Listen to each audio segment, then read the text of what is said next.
Antoine Frey, bonjour. Bonjour Quentin. Alors décrivez-moi la construction, l'infrastructure, peu importe, le bâtiment le plus laid que vous ayez vu de votre vie.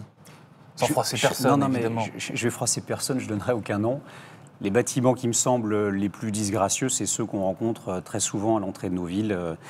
Ces boîtes en bardage métallique qui reçoivent beaucoup de commerces. C'est vrai que ce n'est pas ce qu'on a fait de mieux en termes de bâtiments.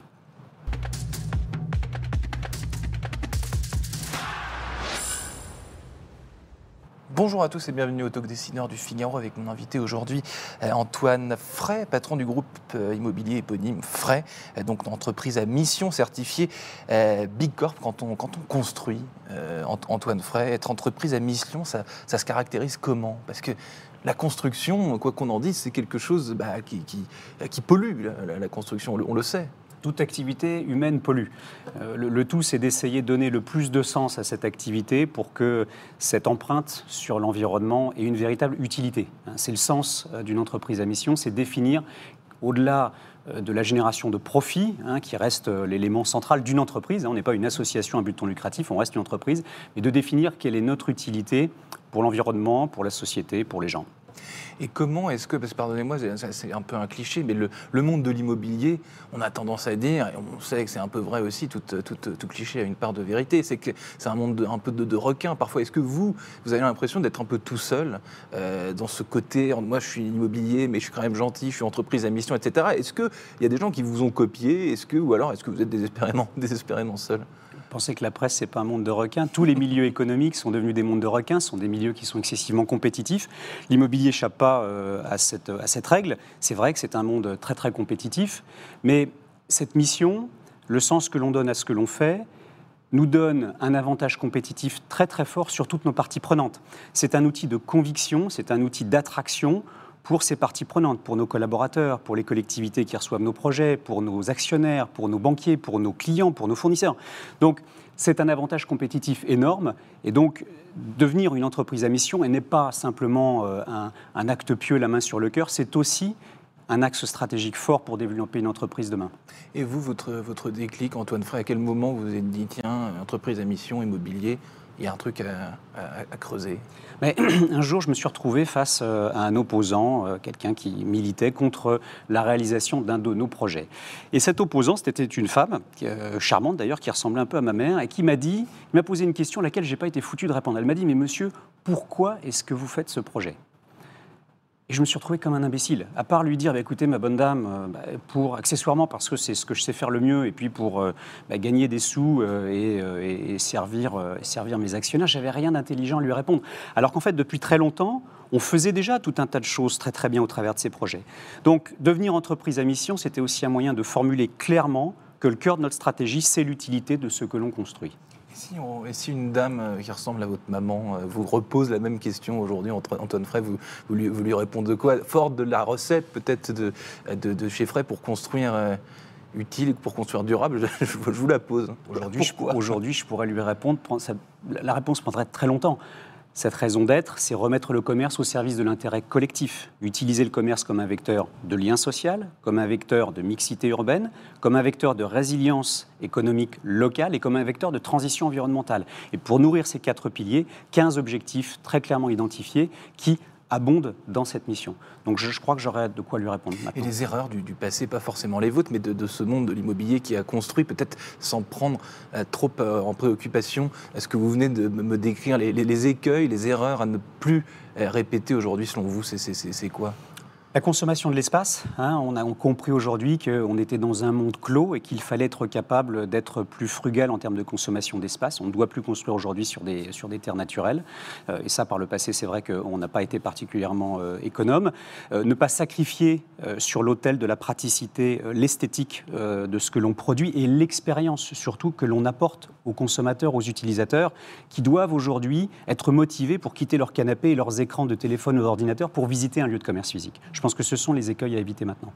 Est-ce que, parce qu'on parle là, on parle des centres commerciaux, on va en reparler d'ailleurs, vous avez évoqué tout à l'heure les entrées des villes, c'est avec les centres commerciaux, c'est votre spécialité.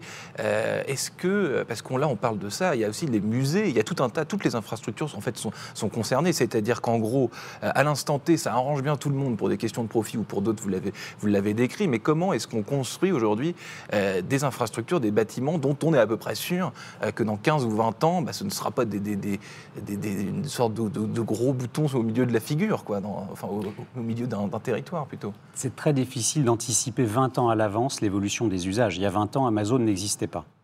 Donc, le cœur, je pense, de la démarche à adopter, c'est de bien prendre en considération le bilan carbone d'une opération, de sa conception jusqu'à sa déconstruction, pour que le jour où l'usage n'est plus adapté, ou plutôt que le bâtiment n'est plus adapté à l'usage, on puisse le transformer, on puisse le déconstruire dans un contexte le plus frugal possible en termes d'émissions carbone. Parce qu'on peut déconstruire ce que vous décriviez, par exemple, le Figaro Magazine avait fait sa une au printemps dernier sur ce sujet, ça avait été titré la France moche, avec une couverture sur ce que vous avez décrit au début de notre échange, donc une entrée de ville avec beaucoup de métal, des panneaux, des ronds-points, enfin tout ce genre de choses. Ça, ce genre de zone, ça peut être déconstruit ou alors ça a vocation à rester, c'est construit, on ne déconstruit pas. Vous avez dit le mot déconstruire, qui n'est pas un gros mot donc.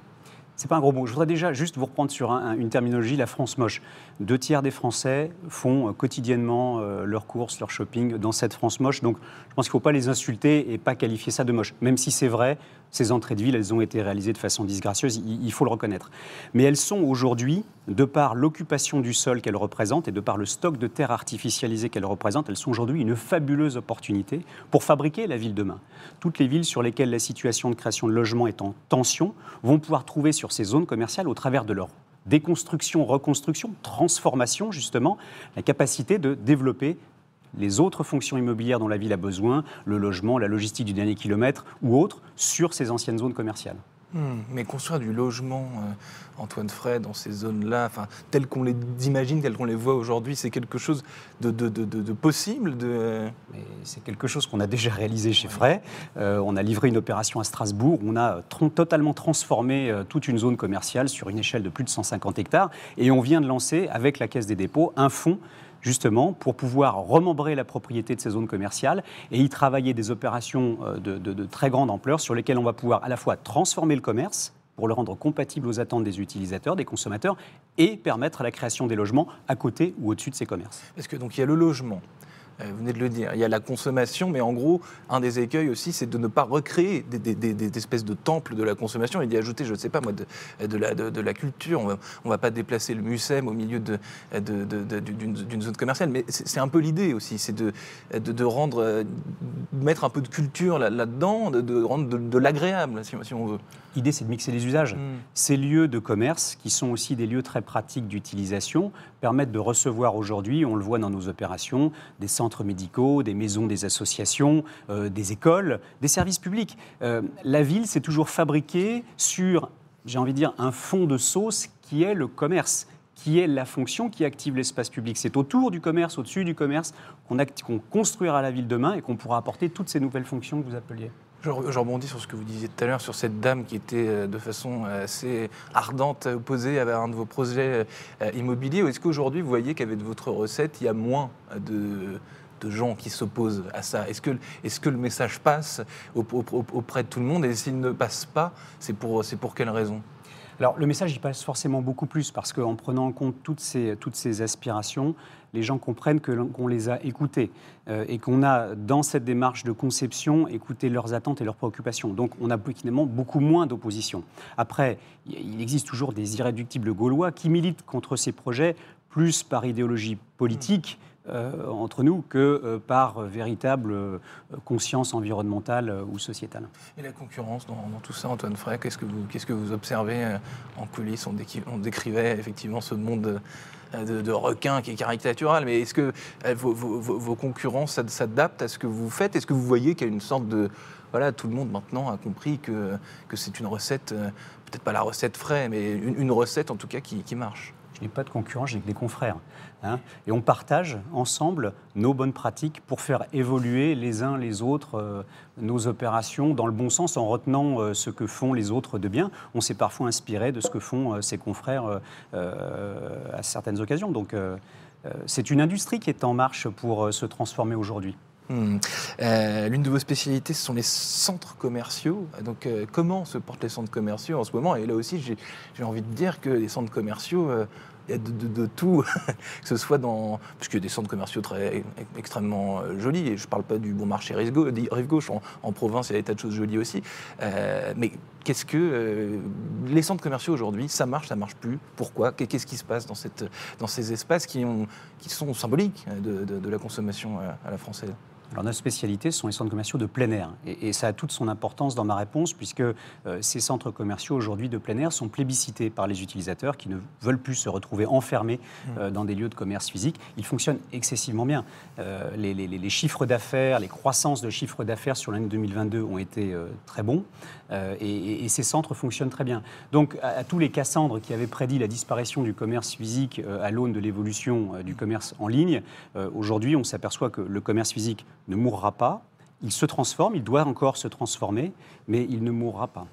Est-ce que c'est un signe, parce qu'on se souvient, alors j'aime pas trop revenir sur cette période parce que j'ai envie qu'on s'en éloigne, mais à la sortie du confinement, à la réouverture justement des commerces non essentiels, on se souvient des files d'attente à la sortie des magasins, tout le monde en fait, comme si c'était une consolation de pouvoir revivre, l'un des premiers endroits dans lesquels ils sont retournés, c'est justement dans des magasins. Est-ce que ça reflète pas, c'est un peu le reflet de ce que vous me disiez à l'instant?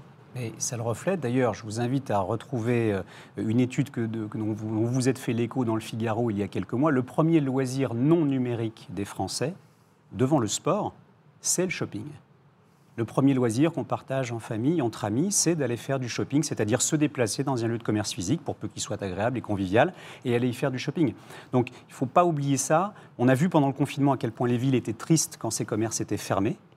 Et donc, on s'est aperçu qu'en fait, ce commerce non essentiel, il est essentiel. Est-ce qu'il y a des commerces dont vous vous rendez compte qu'ils sont moins essentiels, justement? Est-ce que, tout de même, il y a une époque révolue de certains styles de boutiques? Est-ce qu'il y a des choses qui effraient maintenant les consommateurs et qui n'ont plus vocation à exister, ou du moins peut-être vocation à être repensées?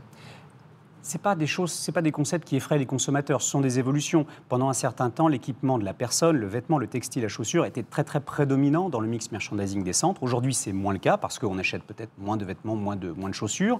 La seconde main est devenue aussi une tendance de fond que l'on voit se développer de plus en plus. Donc le commerce est une matière en permanente évolution qui fait même une révolution permanente. Il n'y a pas de concept qui effraie, il n'y a que des concepts qui évoluent. Merci Antoine Fray, vous n'effrayez pas. Merci infiniment d'avoir répondu à mes questions pour le Talk Dessineur du Figaro. Je vous dis à très bientôt. À bientôt, merci Quentin.